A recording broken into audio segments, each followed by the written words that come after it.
In today's tutorial, I'm going to show you exactly how to learn a piece quickly with revolutionary methods. And I've been talking a lot about revolutionary methods lately. These are methods that I've been using for years in my own practice and that I use all the time with people that I work with. And when applied correctly, these revolutionary practice methods get you results. They take away the confusion and they make you incredibly effective and efficient during your practice time. So after every single practice session, hear and feel results. Now today we're going to be talking about how to learn a piece quickly using a revolutionary practice method. And if you do the things from this video, not only will you learn your piece quickly, you're also going to learn it in a way where it is deep inside of your memory. So you're going to know it so much better. So make sure you stay tuned to the very end because you'll need to apply every single step from this video in order for it to work. And if you do, you're going to be shocked at how amazing you sound and how fast you can learn your piece. So today's revolutionary practice method is called layering. And there are two things that we have to keep in mind when we're going to use this revolutionary practice method. The first is that we're going to go slow because we're always going to be focusing on accuracy. And in order to do that, especially in the beginning stages of learning a piece, we have to give our brain the time to absorb all of the information that we're trying to get it to absorb. So we're going to do that at a slow speed.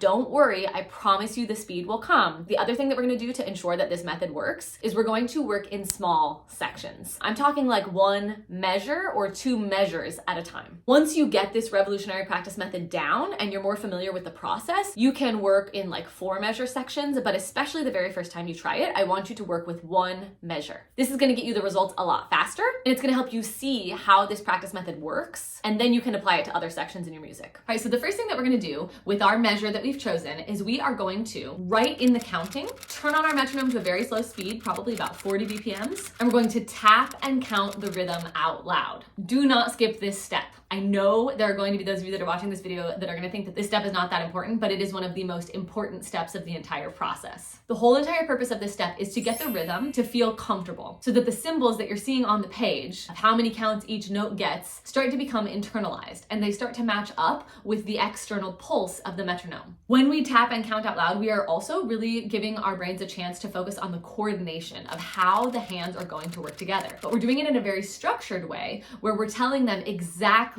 when they are going to be moving. And that is incredibly helpful and incredibly useful later on in this process when we start actually playing the notes. Once you get to the point that the section of music that you chose is easy and you are tapping and counting it out loud with the metronome at a slow speed and it doesn't feel hard anymore, then you're going to move on to fingering. Play around with the measure just a little bit, hands alone, until you figure out a fingering that works really well for you. And once you do that, you're going to write that on the page. For the right hand, you're going to write the finger numbers above the notes, and for the left hand, you're going to write the finger numbers below the notes. And if you don't know how to decide on fingering, I'll link a video in the description that's all about how to make choices about which fingers to use. Then you are going to practice each hand alone a few times in a row with the metronome, counting out loud to solidify that fingering and to start to work each hand separately into your muscle memory. I don't recommend that you stay on this step very long. We don't really want to get each hand totally solidified in the muscle memory alone because our goal is going to be to put them hands together. So maybe 3 or 4 times you'll play each hand alone, counting with the metronome, and then you can move on from this step where we're going to put things hands together. Now at this point, we really want to focus on going slow. We have our rhythm, we have the fingering written in, so you have everything on the page that you're going to need to be successful with this step.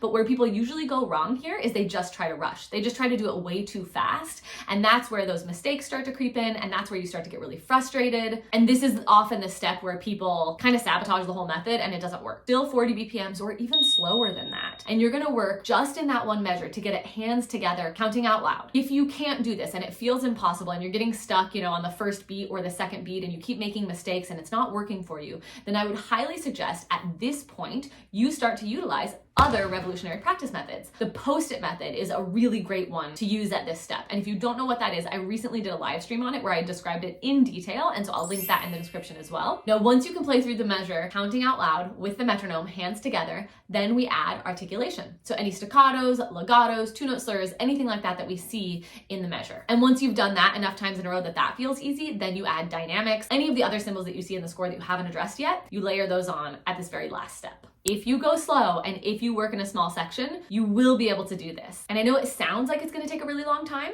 And when you're thinking about the exact steps of the process, it can take a little bit longer, especially the first time or two that you use this. But once you do it a few times, you start to really get to know this process and it starts to really make sense to your brain. And it actually becomes a much faster, a more effective and efficient way to learn your pieces. You can take this process and you can do it for the next measure and the next measure and the next measure. And when you do this, you're learning them as accurately as possible. And so they get really deep into your memory and you don't have a lot of issues that you have to then go back later and fix. And make sure you watch the live stream all about the Post-it note method in case you get stuck.